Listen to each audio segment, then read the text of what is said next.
మరొక విషయాన్ని గురించి కూడా ప్రార్థనలో పెట్టండి.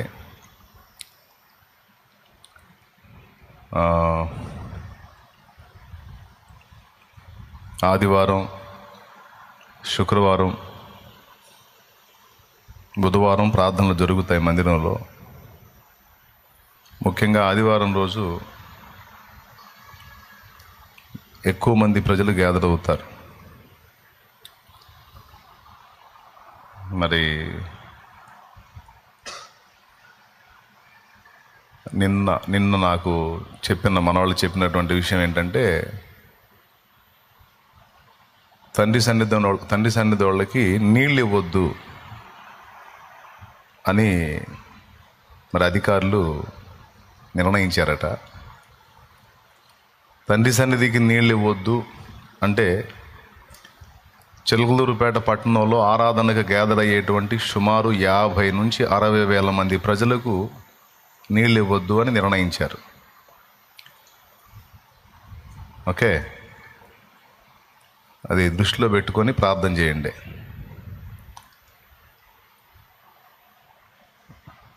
అంటే దీనికి మరి ఎవరు మాట్లాడుంటారో మీరు ఆలోచించవచ్చు. నీళ్ళు ఇవ్వద్దని ఎవరు చెప్పుంటారో మీరు ఆలోచించవచ్చు. ఏ విధంగానైనా మరి ఈ పరిచర్యను డిస్టర్బ్ చేయాలని,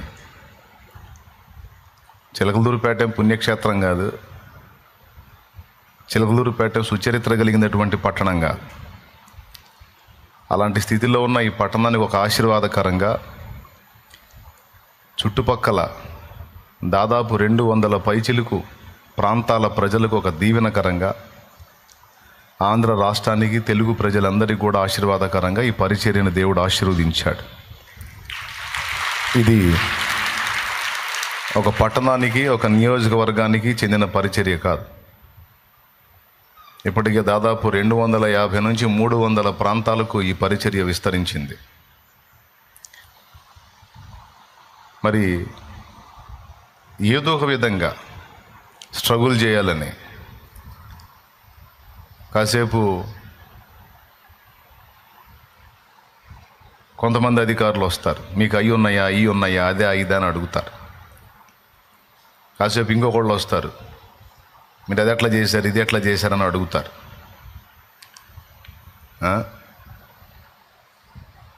కాసేపు ఇంకొకళ్ళు వస్తారు, మీకు అవి ఉన్నాయా, ఇవి ఉన్నాయా అని అడుగుతారు.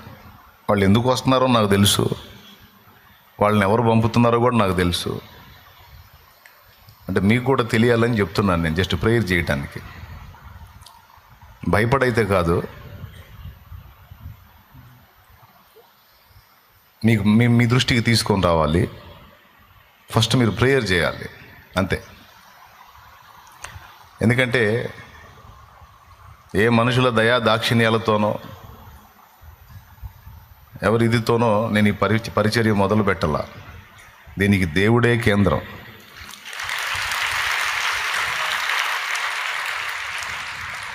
దేవుడే కేంద్రం, దేవుడే ఆధారం.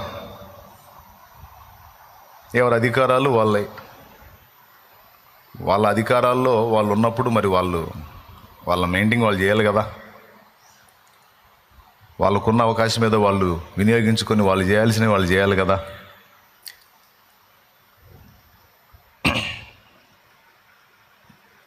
చాలామంది వచ్చారు, చాలామంది వెళ్ళారు. వచ్చిన వాళ్ళందరూ పెద్ద పెద్ద వాగ్దానాలు చేశారు. చివరికి అందరూ ఒత్తిడే కలిగించారు. ఈ పార్టీ ఆ పార్టీ అని లేదు, అందరూ ఇబ్బంది పెట్టారు. గతించిన ప్రభుత్వంలో కూడా ఇబ్బందులు ఉన్నాయి. ప్రార్థనా తోటకు వస్తారు అధికారులు, ల్యాండ్ కన్వర్షన్ ఉందా అంటారు. అప్పుడు కూడా ఎవరికి తగ్గే వాళ్ళు చేశారు. ఫస్ట్ నుంచి ఈ విధమైన ఒత్తిళ్ళు ఎదుర్కొంటానే వస్తున్నా. ఇప్పుడు లేటెస్ట్గా నిన్నటి రోజున నాకు చెప్పారు, నీళ్ళు ఆపేసేయండి వాళ్ళకి అని అన్నారని. మరి మీలో చాలామందికి ఇది తెలియదు కాబట్టి చెప్తున్నా. పర్వాలేదు, దేవుడు ఏదో దారి చూపిస్తాడు, ఇబ్బంది ఏం లేదు. కాకపోతే ఇది మరీ దారుణం, బాధాకరం. కానీ మీ నోట్స్లో ఉండాలి ఇది. తండ్రి సన్నిధి మినిస్ట్రీస్కి నీళ్ళు ఆపండి అనేదైతే నిన్నటి రోజున మాట్లాడారు. ఎందుకు ఆపమన్నారో మీరు ఆలోచించండి. ఎవరు ఆపమని ఉంటారో మీరు ఆలోచించండి. ఎవరు చెబితే మిగిలిన వాళ్ళు కదులుతారో మీరు ఆలోచించండి. ప్రార్థన చేయండి. సదరు వ్యక్తుల కోసం, అధికారుల కోసం ప్రార్థన చేయండి. దేవుడు వాళ్ళని దర్శించాలి. వాళ్ళందరూ ఇక్కడికి వచ్చి కనపడి మీకు అందరికీ వందనాలు చెప్పి పెద్ద పెద్ద మాటలు మాట్లాడిపోయిన వాళ్ళే. పర్వాలేదు. ఎవరు వచ్చినా గౌరవించాం, మనకున్న దానిలో సన్మానించాం, మాట్లాడేదానికి సమయం ఇచ్చాం. అయినా వాళ్ళు చేసేటువంటి పొరపాట్లు వాళ్ళు చేస్తున్నారు.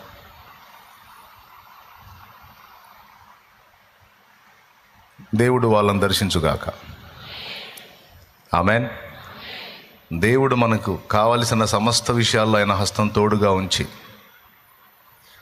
సమస్త విషయాల్లో తన బలమైన బాహువు చాపి మనకు న్యాయము తీర్చునుగాక. ఆమేన్. మనకు వ్యతిరేకంగా ఉన్న వారిని సైతం మనకు అనుకూలంగా ఆయన మార్చగల దేవుడు. కొంతమంది అనుకుంటున్నారు ఏదో చేయగలం, ఏదో ఇబ్బంది పెట్టగలం అని. అది ఎవరి వల్ల కాదు. తండ్రి సన్నిధి మినిస్ట్రీస్ అనేది ఒక నియోజకవర్గానికి చెందింది కాదు, ఇది రాష్ట్రానికి చెందిన పరిచర్య. అయిపోయింది, అలాగైపోయింది. ఏదో చిలకలూరిపేటలో ఒక మారుమూల ఉందలే అనుకుంటున్నారు, ఆడిచొచ్చులే అనుకుంటున్నారు. పర్వాలేదు. ఒక పక్క సేవకుల్ని చంపుతున్నారు, ఒక పక్క సువార్తకు వ్యతిరేకంగా పనిచేస్తున్నారు, ఒక పక్క మన హక్కుల్ని మనం వినియోగించుకోకుండా అడ్డగిస్తున్నారు. యేసు ప్రభుని దూషించిన వాళ్ళని కనీసం టచ్ కూడా చేయటల్లా. యేసు ప్రభుని ఇప్పుడు మత దూషణ చేయొద్దు, దైవ దూషణ చేయొద్దు. ఎవరి దైవం వాళ్ళకు గొప్ప, ఎవరి మతం వాళ్ళకు గొప్ప. మత దూషణ చేసిన వాడు క్రైస్తవుడైనా, ముస్లిం అయినా, హిందూ అయినా, ఎవరైనా ఎవరెవరిని తిట్టొద్దు. కానీ ఈరోజు భయంకరంగా యేసు ప్రభుని కన్న తల్లి మరియమ్మని వాళ్ళ ఇష్టం వచ్చినట్టు మాట్లాడి, సేవకుల్ని వాళ్ళ ఇష్టం వచ్చినట్టు మాట్లాడి, అచ్చంగా అదే పని కట్టుకొని ప్రచారాలు చేస్తున్న వాళ్ళని కొన్ని సంవత్సరాలుగా మనం చూస్తున్నాం. కనీసం వాళ్ళని టచ్ చేసిన నాదుడు లేడు. ఎందుకురా మీరు అట్లా దూషిస్తున్నారు, ఎందుకు మీరు ఇలా చేస్తున్నారని వాళ్ళని ప్రశ్నించిన అధికారులు లేరు. వాళ్ళని కట్టడి చేయడానికి ఎవ్వరూ ప్రయత్నం చేయలేదు. చెయ్యకపోగా ఇంకా వాళ్ళకి వెన్నుదన్నుగా ఉండి, వాళ్ళకి ఎలాంటి ఇబ్బందులు రాకుండా చక్కగా చూసుకుంటా, ఇట్లాగా అభివృద్ధి చెందుతున్నటువంటి పరిచర్యలకి అడ్డంకులు కలిగించి కొన్ని రకాల ఇబ్బందులు పెట్టి ఏదో అణచాలనే ప్రయత్నం. కానీ ఒకటి మాత్రం ఖచ్చితంగా చెప్పగలను, అది ఒక తండ్రి సన్నిధి పరిచర్యకే కాదు, యావత్ క్రైస్తవ సంఘానికి ఉన్న లక్షణం ఏంటంటే, ఎప్పుడైతే పరిచర్యలకు ఒత్తిడి ఎదురైద్దో, ఎప్పుడైతే ప్రతికూలత ఎదురైద్దో, అప్పుడు మరి తీవ్రంగా పరిచర్య విస్తరించిద్ది. ప్రారంభం నుండి క్రైస్తవ సంఘానికి ఉన్న లక్షణం అది. క్రైస్తవ సంఘం విస్తరించొద్దంటే దాని జోలికి ఎవడు పోవద్దు. అప్పుడు ఎక్కడేసిన గొంగడు అక్కడన్నట్టు అక్కడ కూర్చుంటుంది. దాని జోలికి ఎవడన్నా పోయి దానికి ఏదన్నా ఒత్తిడి కలిగించడానికి ప్రయత్నం చేస్తే అది ఇంకా దావాలన్నమే వ్యాపిస్తుంది. దాని దగ్గర ఉన్న లక్షణం అది. కాబట్టి ఫస్ట్ ప్రేయర్ చేయండి. ఇప్పుడు ఇంత చక్కని పరిచర్య జరుగుతున్నప్పుడు, చిలకలూరుపేట పట్టణానికి ఒక దీవెనకరం తలమానికంగా దేవుని పని జరుగుతున్నప్పుడు, అన్నదానాలు జరుగుతున్నప్పుడు, వారానికి ముమ్మారు అన్నదానం జరుగుతుంది ఇక్కడ. చుట్టుపక్కల ప్రాంతాల్లో చాలామంది దీనులు, అభాగ్యులు, వికలాంగులు, విధవరాండ్రు, వృద్ధులు అనేక మంది బతుకుతున్నారు, అంత కడుపు నింపుకుంటున్నారు. ఆశీర్వాదకరంగా ఉన్న పరిచర్య ఇది. కాదని ఎవడు చెప్పగలడు? చిలకలూరుపేట పట్టణంగా టోటల్ నియోజకవర్గమే కాదు, రాష్ట్రానికే దీవెనకరంగా ఉన్న పరిచర్య. మరి ఈ పరిచర్యకు అంత నీళ్ళు ఇవ్వలేని దుస్థితి, అది ఎంత దరిద్రమో చూడండి. పట్టణానికే దీవెనకరంగా, ఆశీర్వాదకరంగా ఉన్నటువంటి పరిచర్య, ప్రజలు గ్యాదర్ అవుతున్నారు. దాదాపు 50 నుంచి 60 వేల మంది ప్రజలు గ్యాదర్ అవుతున్నారు. అంత ఆహారం తింటున్నారు. ఆహారం పరిచర్య ఏర్పాటు చేస్తుంది, అన్ని నీళ్ళు ఇవ్వలేరా? మరి మిగిలిన వాళ్ళందరికీ పోతున్నాయి కదా సమృద్ధిగా. అందరికి వెళ్తున్నాయి కదా వెళ్ళాల్సినవన్నీ. వాళ్ళ స్విమ్మింగ్ పూల్కి కూడా వెళ్తున్నాయి కదా నీళ్ళు.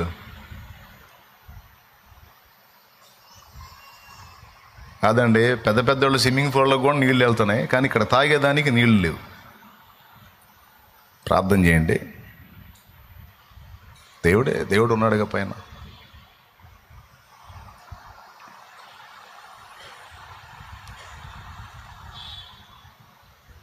కానీ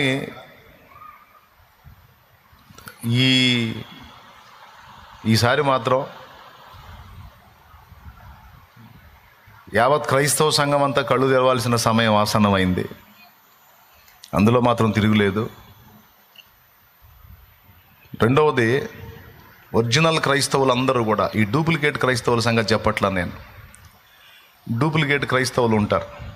ఇక్కడ ఉన్నప్పుడు హల్లెలూయా, స్తుతి, మహిమ అని బయటికి పోయిన తర్వాత వాళ్ళ పార్టీలు, వాళ్ళ ఇష్టాలు, వాళ్ళ అభిరుచులు డూప్లికేట్ సరుకుంటాయి.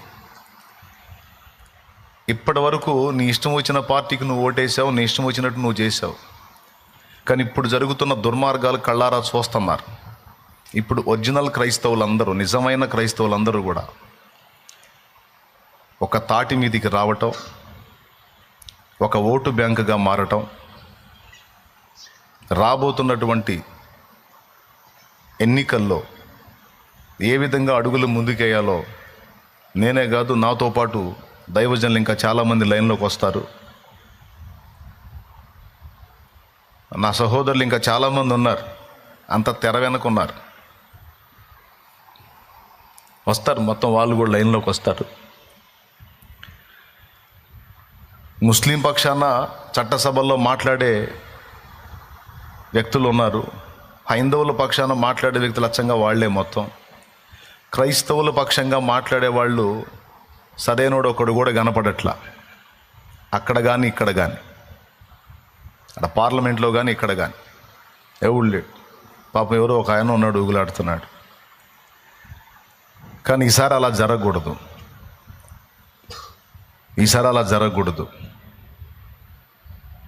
ముందే చెప్తున్నా, ఒరిజినల్ క్రైస్తవులు, డూప్లికేట్ సరుకు కాదు, ఒరిజినల్ క్రైస్తవులు. ఇక మనం ఫలానా వ్యక్తికి ఓటు చేయాలి అని సూచిస్తే అటే పడాలి ఓటు. ఖచ్చితంగా చేయాలి ఆ పని. అప్పుడు ఈ ప్రభుత్వాలకి కొంచెం మైండ్ సరిగా పనిచేసిద్ది.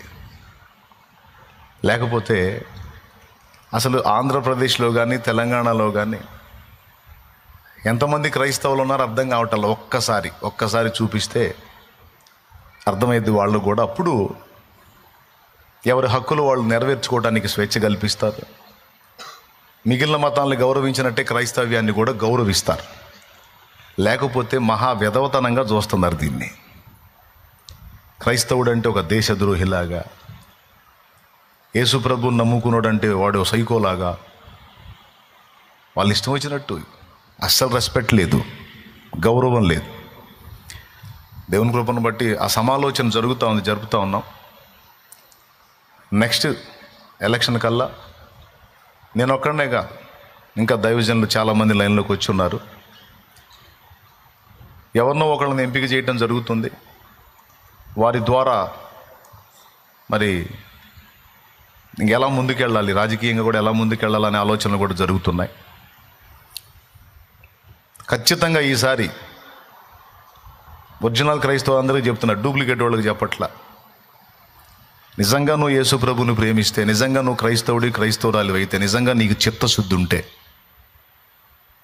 ఈసారిగా ఓటు నీ ఇష్టం వచ్చినట్టు వేయటం కాదు, దేవుడి చిత్త ప్రకారం నీకే సూచన వచ్చిందో ఆ సూచన ప్రకారం ఓటు పడాలి. అంతేకాదు, అవసరమైతే దీనికోసం మనకు దేవుడిచ్చినటువంటి బాధ్యత సువార్త ప్రకటన, ఆ సువార్త ప్రకటన జరగటానికి, అలాగే భారత రాజ్యాంగం మనకిచ్చిన హక్కులు మనం నెరవేర్చుకోవటానికి, ఆమరణ నిరాహార దీక్షలకైనా పూనుకొని జరుగుతున్నటువంటి దుర్మార్గాల్ని ప్రతిఘటించడానికి మనం సంఘటితమై ముందుకు రావాలి. కూర్చోవాలి, అవసరమైతే టెంట్ వేసుకొని కూర్చోవాలి. లేకపోతే వాళ్ళు ఇష్టమైపోయింది, వాళ్ళు అసలు ఎవడు పట్టించుకోవట్లా.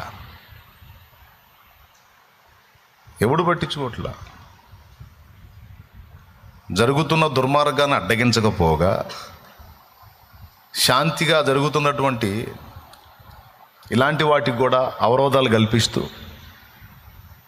నీళ్ళు ఇవ్వద్దన్నారంటే ఎంత దుర్మార్గం చూడండి, ఎంత దరిద్రమో చూడండి, ఎంత దిగజారారో చూడండి. నీళ్ళు ఇవ్వద్దన్నారంటే ఎన్ని ఉంటాయి. ఇప్పుడు ఎవరి సమయాలు వాళ్ళకు ఉంటాయి కదా, ఏం పర్వాలేదు. వాళ్ళ సమయం వచ్చినప్పుడు వాళ్ళు ఆడతారు, మన సమయం వచ్చినప్పుడు మనం చేసేది మనం చేస్తాం, మనం చూపించేది ఏదో మనం చూపిస్తాం. దేవుడు మనకు కూడా అవకాశం ఇస్తాడు కదా, కాబట్టి ప్రేయర్ చేయండి. కానీ ఎవరికి లొంగేది లేదు, ఎవరి మోచేతుల దగ్గర నీళ్లు తాగేది లేదు, ఎవరి కాళ్ళు బిసికేది లేదు, ఎవరికి దండాలు దశకాలు పెట్టేది లేదు. అది మాత్రం పక్కా.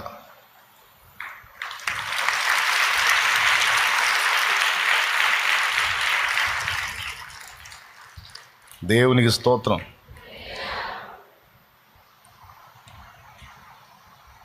అవసరమైతే కొనుక్కొని తాగుతాం, ఇబ్బంది ఏం లేదు. కానీ సంఘానికి సిగ్గు రావాలి, సంఘానికి మైండ్ పనిచేయాలి.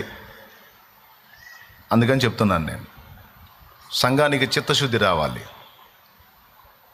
వేలాది మంది కూర్చోగానే సరికాదు, ఈ వేలాది మంది శాసించగలుగుతారు అన్న భయం అవతల వ్యక్తులకు కలగాలి. కాబట్టి ఏం పర్వాలేదు, దేవుడు కృప చూపుతాడు, దేవుని పని జరిగిద్ది. నీళ్లు ఆపేయమన్నారు అన్నది గుర్తుపెట్టుకోండి. ఏం చేయమన్నారు, దేనికి ఆపేయమన్నారు? తండ్రి సన్నిధికి నీళ్ళు ఆపేయమన్నారని గుర్తుపెట్టుకోండి, అదొక్కటి గుర్తుపెట్టుకోండి.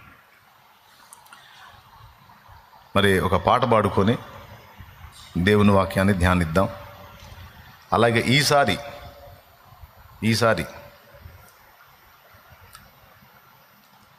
ఈ ఈవీఎంల గ్యాంబ్లింగ్లు జరగకూడదు. అవసరమైతే బ్యాలెట్ బాక్సులు వచ్చేటట్టుగా ప్రార్థన చేయండి. రెండవది క్రైస్తవులు కూడా చట్టసభల్లో కూర్చోవాలి, అది కూడా జరగాలని ప్రార్థన చేయండి. ఓపెన్గా చెప్తున్నాను నేను, అర్థమైందా?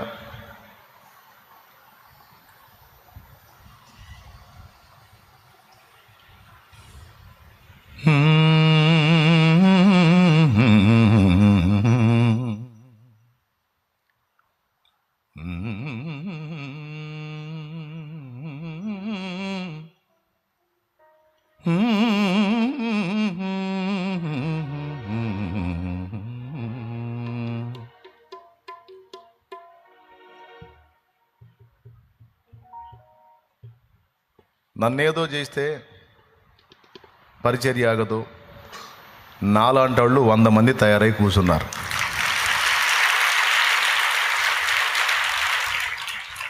దేవునికి స్తోత్రం.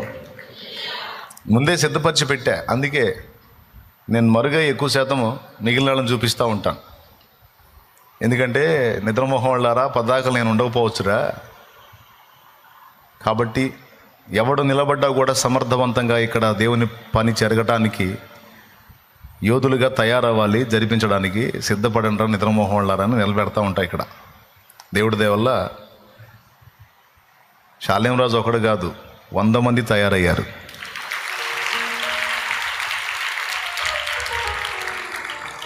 ఒకటి.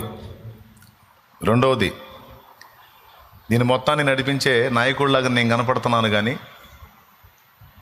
విచిత్రం చెప్పనా, తండ్రి సన్నిధి మినిస్ట్రీస్లో కేవలం 1 ఆఫ్ ద పాస్టర్, సేవకుడు మాత్రమే షాలేం రాజు, ఇంకేమీ కాదు. అట్లా ప్రిపేర్ చేశా మొత్తం. జస్ట్ 1 ఆఫ్ ద పాస్టర్, సేవకుడు, అంతవరకే. మరి మరి నన్ను టార్గెట్ చేస్తారు కదా, మంట కదా నేనంటే. మరి నేనే ఊరుకునే రకం కాదు, నేను ఊరుకోను. కాబట్టి నేను ఊరుకోను, వాళ్ళు కూడా పెట్రోల్ పోసినట్టు ఉంటుంది. కాబట్టి ఏ విధంగా నన్ను టార్గెట్ చేసినా పరిచర్యకి ఎఫెక్ట్ లేకుండా, దేవుని పనికి డ్యామేజ్ కాకుండా అన్ని విధాలా నా వంతు నేను సిద్ధపడి అన్ని రెడీ చేసే కూర్చున్నా. దేవునికి మహిమ. దేవుడు నాకు ఇచ్చిన జ్ఞానంతో, వివేకంతో. కాబట్టి ఇంకా తయారు కావాలి, ఇంకా లేవాలి, యోధులు తయారు కావాలి. ఇంకా ఉన్నోళ్ళు కూడా చురుగ్గా ఉండాలి, నిద్రమోహం వాళ్ళకి కాకుండా చురుగ్గా ఉండాలి. ప్రార్థన చేయండి. విస్తరిస్తూ ఉంది పరిచర్య, ఇంకా వ్యాపించిద్ది. ఇలాంటి ఒత్తిళ్ళు ఎదురైతే ఇంకా తీవ్రంగా వ్యాపించిద్ది. ఇప్పుడు 270, 300 మంది 300 ప్రాంతాలకు వెళ్ళింది. ఇంకొక రౌండ్ తగిలిందంటే 700 ప్రాంతాలు అవుతాయి. హల్లెలూయా. ఏం ప్రాబ్లం లేదు, ప్రార్థన చేయండి. Okay, right. పాట పాడుకుందాం. యూదా స్తుతి గోత్రపు సింహమా అని పాడుకుందాం.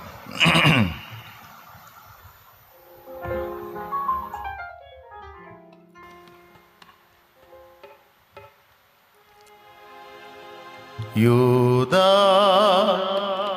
స్తుతి గోత్రపు సింహమా, యేసయ్యా నా ఆత్మీయ ప్రగతిని స్వాధీనమా, నీవే కదా నా ఆరాధనా,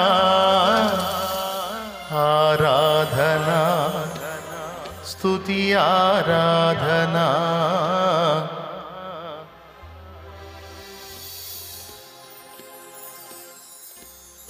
ఈవీఎంల ప్రస్తావన ఎందుకు తెచ్చానంటే, ఈవీఎంలో గ్యాంబ్లింగ్ జరిగిందనుకో, మన ఓటు శాసించలేదు. అర్థమైందా? మన ఓటు శాసించగలగాలంటే ఈవీఎం గ్యాంబ్లింగ్లు జరగకూడదు. మనకి ఏ పార్టీ ఎక్కువ కాదండి. గతంలో ఉన్న ప్రభుత్వం మనకు ఒరగబెట్టింది ఏం లేదు. ఆ ప్రభుత్వంలో కూడా 100కు 112-11 చర్చిలో కూల్చారు. ఆ ప్రభుత్వం మనకు ఒరగబెట్టింది ఏం లేదు, ఈ ప్రభుత్వం చేసింది ఏం లేదు. మన పక్షాన మాట్లాడే గొంతు లేదు అది ఇప్పుడు. అందుకే మనం అంటే లెక్కలేదు.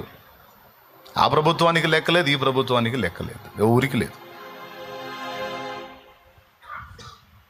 50,000 మందికి తాగే నీళ్ళు ఆపమందరంటే ఎంత దరిద్రమో చూడండి.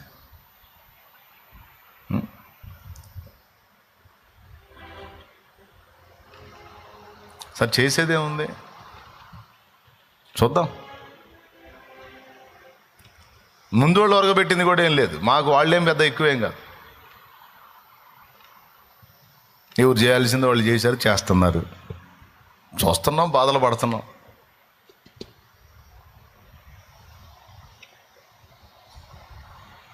షాలేం రాజు ఏ పార్టీకి సపోర్ట్ కాదు, ఏ పార్టీకి సపోర్ట్ కాదు, దేనికి చెందినోడు కాదు. కొంతమంది లోకల్గా ఉన్న వాళ్ళలో కొంతమంది ఉన్నారు, ఒకరిద్దరు ఉన్నారు సేవకులు అని చెప్పుకుంటూ తిరుగుతున్నవాళ్ళు. కానీ వాళ్ళు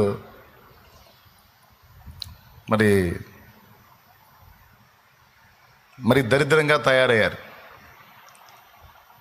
ఏదో ఒక విధంగా వాళ్ళ దరిద్రం చూడండి. దేవుని సంఘం అభివృద్ధి చెందుతుందని ఆనందపడటం కాదు, ఈ పనిని ఎట్లనన్నా డిస్టర్బ్ చేయాలి అని దేవుణ్ణి ఎరిగి సేవ చేస్తున్న వాళ్ళల్లో ఒకరిద్దరు సేవకులు ఉన్నారు. అచ్చంగా దీన్ని పతనమే వాళ్ళ జీవిత లక్ష్యంగా పెట్టుకున్నవాళ్ళు, ఈ పరిచర్య డిస్టర్బ్ అవ్వాలని. దానికోసం వాళ్ళు ఇన్ని కష్టాలు పడుతున్నారో, వాళ్ళ కర్మ ఏందో, వాళ్ళ కష్టాలు పట్టడం మొదలుపెట్టిన దగ్గర నుంచి ఆ 2,000 కాస్త 50,000 అయి కూర్చుంది,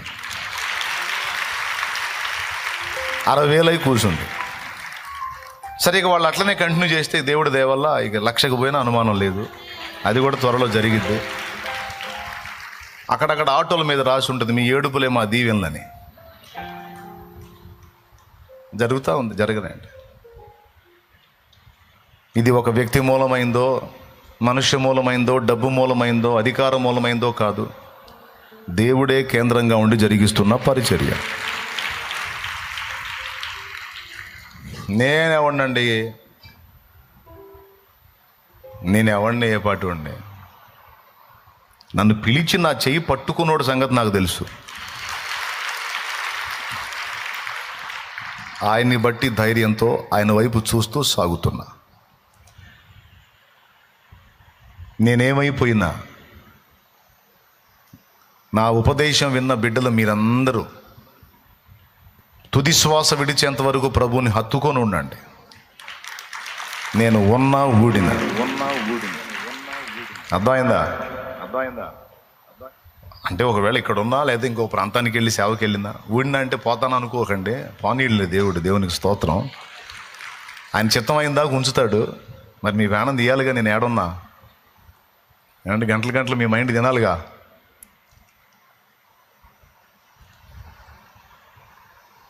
నేను ఎక్కడున్నా, విజయవాడ వెళ్ళినా, హైదరాబాద్ వెళ్ళినా, ఎక్కడ వెళ్ళినా మిమ్మల్ని నడిపించడానికి నాయకగానం తయారై ఉంది.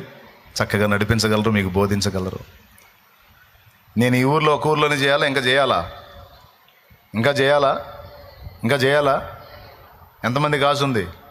విజయవాడకు వెళ్దాం అనుకుంటున్నా. విజయవాడలో కూడా ఒకటి స్టార్ట్ చేద్దాం అనుకుంటున్నా.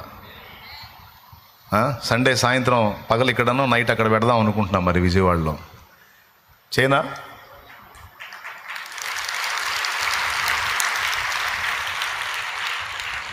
మరి విజయవాడ తీసుకెళ్తాడో, హైదరాబాద్ తీసుకెళ్తాడో, లేకపోతే కర్ణాటక తీసుకెళ్తాడో.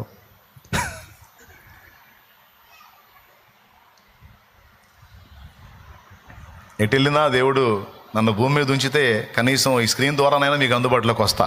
ఎక్కడున్నా ప్రేయర్లో పెట్టండి. చేయాలి, నేను ఇంకా చేయాలి, ఇంకా అనేక ప్రాంతాలకు వెళ్ళాలి, ఇంకా బలమైన పని జరగాలి. అది కూడా దృష్టిలో పెట్టుకొని ప్రార్థనలో పెట్టండి. ఇప్పుడు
యేసయ్యా నా ఘన దైవమా, నా అభిషేక తైలమా,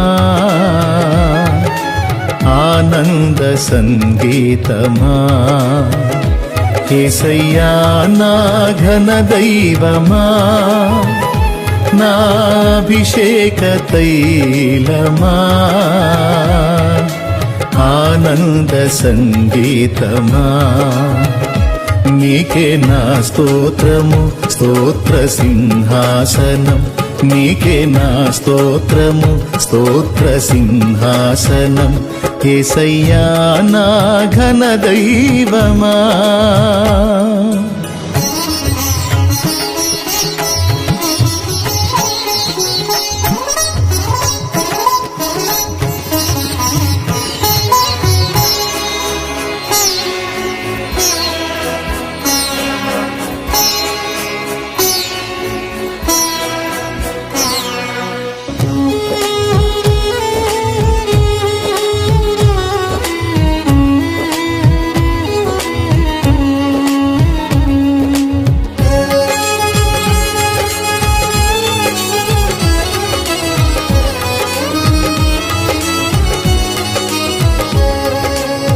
నా ప్రార్థనలను ఆలించువాడవు, ప్రార్థనలన్నీ నెరవేర్చువాడవు.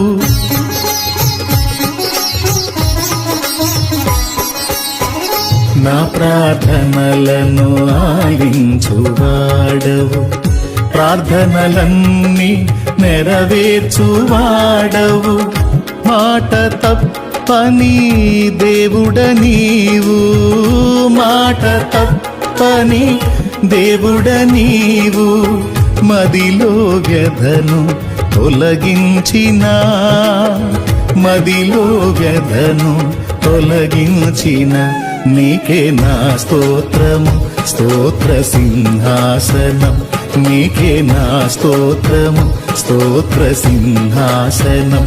యేసయ్యా నా ఘన దైవమా, నా అభిషేక తైలమా. ఆనంద సంగీతమా, యేసయ్యా నా ఘన దైవమా.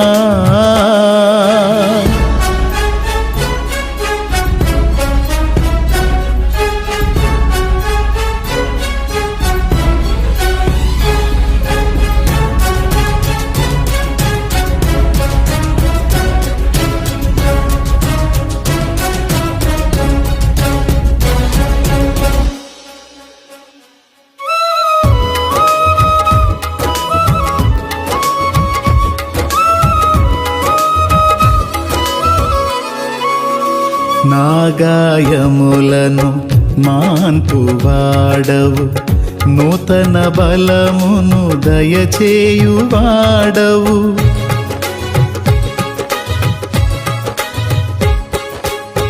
నా గాయములను మాన్పువాడవు, నూతన బలమును దయచేయువాడవు. మనసును గెలిచిన మగధీరుడవు, మనసును గెలిచిన మగధీరుడవు.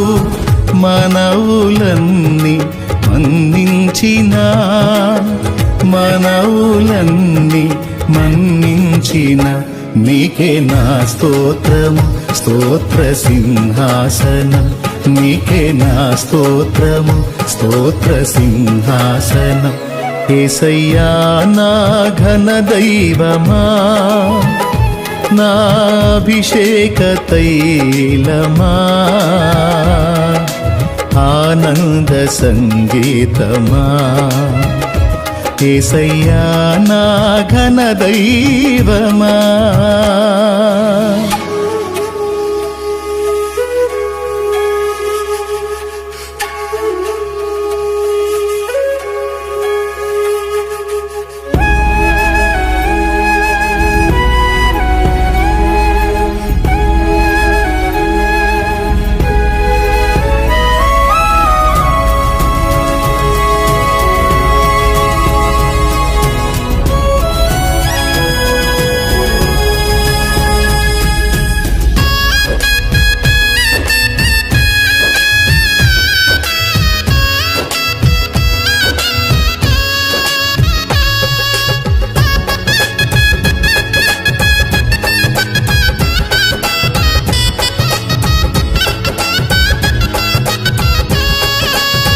నా శత్రువులను ఎదిరించువాడవు,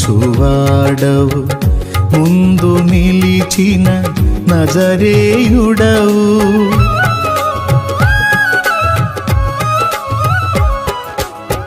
నా శత్రువులను ఎదిరించువాడవు, ముందు నిలిచిన నజరేయుడవు. ప్రేమను పంచిన త్యాగధనుడవు, ప్రేమను పంచిన త్యాగధనుడవు. హృదయమందు నివసించిన, హృదయమందు నివసించిన నీకే నా స్తోత్రము, స్తోత్ర సింహాసనం. నీకే నా స్తోత్రము, స్తోత్ర సింహాసనం. యేసయ్యా నా ఘన దైవమా, నా అభిషేక తైలమా, ఆనంద సంగీతమా. యేసయ్యా నా ఘన దైవమా, నా అభిషేక తైలమా, ఆనంద సంగీతమా. నీకే నా స్తోత్రము, స్తోత్ర సింహాసనం. నీకే నా స్తోత్రము, స్తోత్ర సింహాసనం.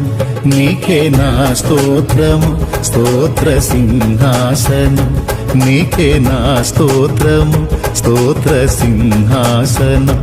యేసయ్యా నా ఘన దైవమా.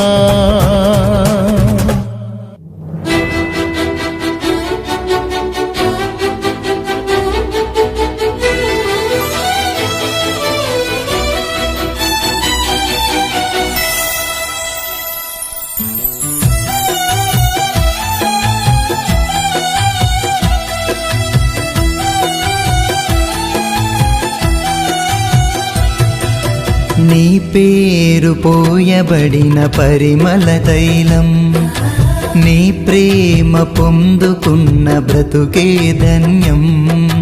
నీ పేరు పోయబడిన పరిమళ తైలం, నీ ప్రేమ పొందుకున్న బ్రతుకే ధన్యం.